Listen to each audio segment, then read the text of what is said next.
Hi everyone, Acesup here for PokerNerve with another tutorial on donk betting. That's right, that filthy word that even the hardest tattooed gang members wouldn't once whisper in prison has really become more of a standard play stemming from the onset of solvers. So we're going to practice our donk betting now as we run through some flops using Simple GTO Trainer. I'll put a link for that below in case you want to replicate this yourself. Also, if you do find this video interesting, please like and subscribe. That gets me really excited when people do that.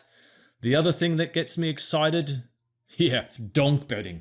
So firstly, for those who haven't seen the previous tutorial, and to make sure we're all on the same page, let's take a look at what a classic donk bet looks like. So we've got the cutoff raising here, which is again the Monka solver cutoff range that we'll be using in the examples, along with the big blind defending range at this stack depth versus cutoff.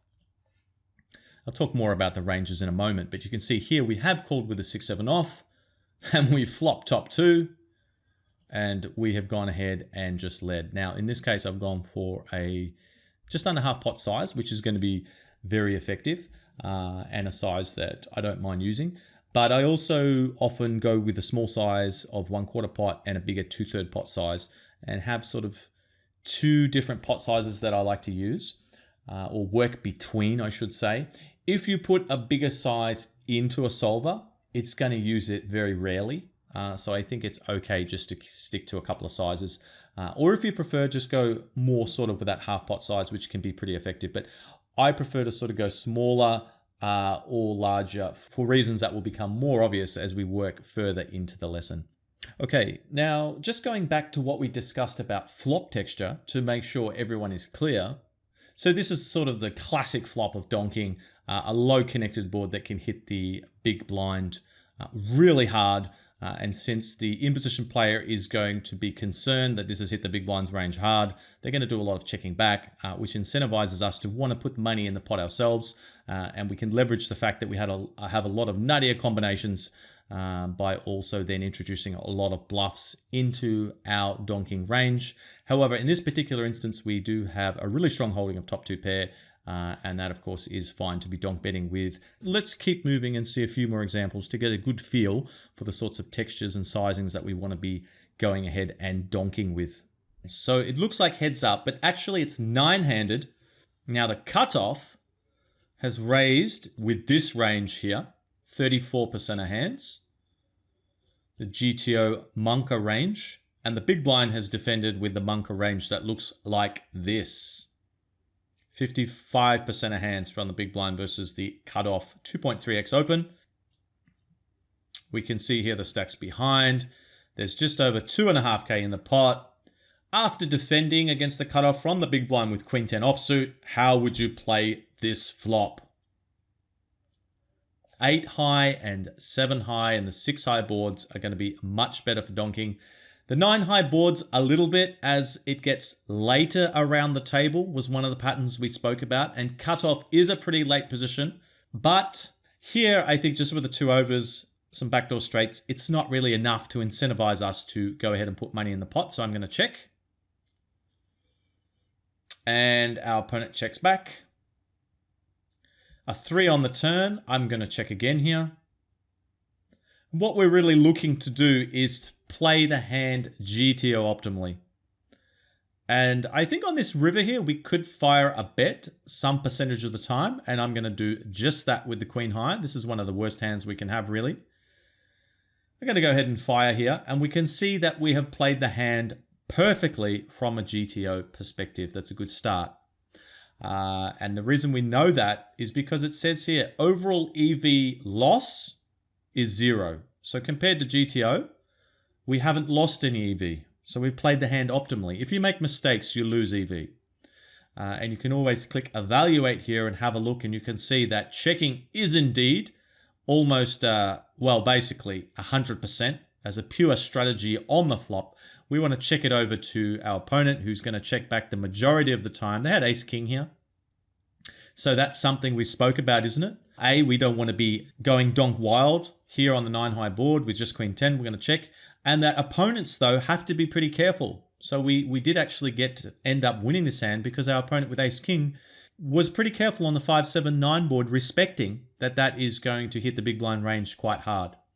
And so we managed to take this pot down with a bet on the river, which we can see the EVs between checking and betting small quite close. But the bet was the preferred option in terms of EV. And the size we chose was good because we can still have sort of a lot of one pair type hands that want to sort of block and get a little bit of value. So we didn't need to go too big. It was a good bet for what a lot of our range looks like. This time, of course, we did have the queen 10 specifically and we took down the pot. So it was a nice one. And I will show you what betting sizes we have in PO in a moment. But that hand, I think, was a little bit straightforward. This hand, however, is exactly one of the hands that we wanted to look at. This, of course, is all generated from PO Solver. That's where these solutions are coming from. And you can see here, I will bring that in now. We do have quarter, pot, and 2/3, the effective sizings that I spoke about that I like to use in this situation. Those are the options available. Who wants to bet and who wants to check here on the 6, 7, 8 rainbow connected board with king 10 suited? So keep in mind the pattern that we spoke about is as the board gets more connected, and specifically these lowish 7, 8, 6 high boards are ones that we want to do more donking on. And since we have a lot of strong combinations here generated from this flop with our range, we can go ahead and bet frequently and just use a small sizing. For those of you who said they want to check, that's fine as well. We still will use this play sort of around 1/3 or half the time probably in this situation. Specifically with this hand, I think probably around 1/3 of the time. I'm going to go ahead and bet small. The 6 on the turn is probably one of the worst cards for us because a lot of pair holdings that our opponent can have are obviously going to be looking pretty strong now. For example, if they're sitting there with queens. So I'm going to go ahead and check. And our opponent does indeed bet. So I think I'm actually just going to have to fold this one now with the gut shot. I don't think it's enough to go ahead continuing. And you can see that we have played the hand perfectly. So we did go ahead and bet on the flop. Our opponent did have Jack 10 offsuit this specific time. But you can see here if we have a look at the way we played the hand. Donking, as I said, around 1/3 of the time. That is indeed the case. And then on the turn, 6 wasn't a good card for us. So remember, when you donk bet the flop, you don't have to go ahead and just go, oh my God, I'm just going to barrel it off now. You're really looking for those cards that really fit well with our range.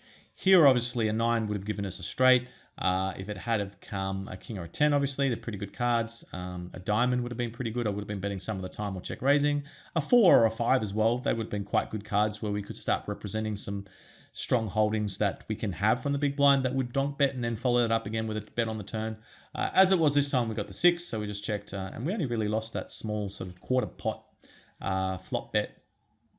And we gave ourselves a good chance to either take down the pot, make a good hand, realize equity, or bluff on a later street. So I like the way we played that one, and let's see if we can do another hand and get the perfect GTO play. Here we have got a little bit more of a disconnected board. Jack 5, 6. Now remember I said that we're generally not going to be donking very often. We will donk a little bit more as the action gets to the later positions who have opened at the table. And this is cut off, so it is a fairly late position. But I think I'm going to go ahead here and just check. We're really not going to be doing much donking on boards that aren't sort of 6, 7 or 8 high, occasionally 9 high. A few other boards here and there, but we're just going to go ahead and I might actually check raise here in this spot. Check calling, of course, completely fine, but we are pretty high up in our range here with a very strong jack. And you can see that we have played the hand perfectly here, and we should be checking 100%.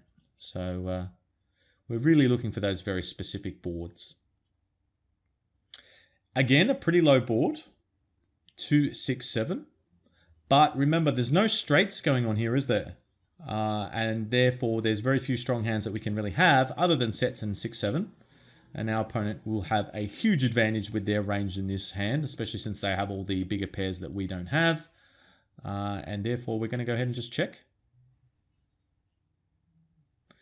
And we see a bet, and I'm just going to fold. And we've played the hand perfectly. You can see here again, quick peek, no donking, 0% donking. Okay, excellent. So now we have another one of those connected low boards. We can see here 3, 4, 5, where we'll have 6, 7, some 2, 6 suited, as well as the ace deuce. We can see here even the offsuit combinations in our range at 100%. So this is a flop where we might want to donk some of the time. Again, given the fact that we can have a lot of nutty combinations, I'm going to go ahead and use the smaller quarter pot size. Our opponent has called, and we see the jack of diamonds on the turn, improving our equity. Now we have the flush draw as well. So the question is, do we want to fire a second bullet here? And I think the answer with this specific holding is yes. But what sizing should we go with? Again, if we take a look in PO here, we can see the options are third, 3/4, and an overpot size, 115%. And I'm going to go with the big size here. And the reason is because we are starting to get polarized now, and we're going to want to size up. And so that is the size I'm going to go for, especially with this hand that has pretty good equity with the 8 high flush draw and the straight draw. And look at that, we've got a better hand to fold here, ace queen, by playing the hand with a small bet on the flop and following that up with the big polarized turn bet in this instance. But remember, we could have also made the best hand with an ace or a 6, or just continued to represent a strong hand on an ace, 2, 6, or 7. In this case, it was the diamond, so we're not going to be betting at a really high frequency, and we can see that here if we quick evaluate on the turn. In this particular instance with this holding, we went big, but if we bring in PO here and have a bit of a deeper analysis, we can see here after we bet the flop, which we're doing around a third of the time here on the 3, 4, 5 rainbow. Smaller size is still the main, which we used. Opponent called, and then we got that jack of diamonds on the turn. And you can see here the betting frequency is still fairly high, given we can still have some pretty strong combinations, but definitely checking the majority of the time, around 60% of the time. And when we do opt to bet, you can see we're very clearly shifting between two sizes here, a smaller block bet, or we're going for that big over pot bet, which is the size that I went with this time. And you can see it is a good size with the specific holding that we had. It is blocking some straights, but at the same time pushing pretty good equity itself.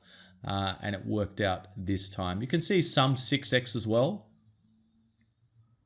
as the 2x, and a few other of these better draws here, like the Queen 8 and Queen 7 suited with the diamonds here. Again, going for the big bet, 6-8 as well, going for that larger bet.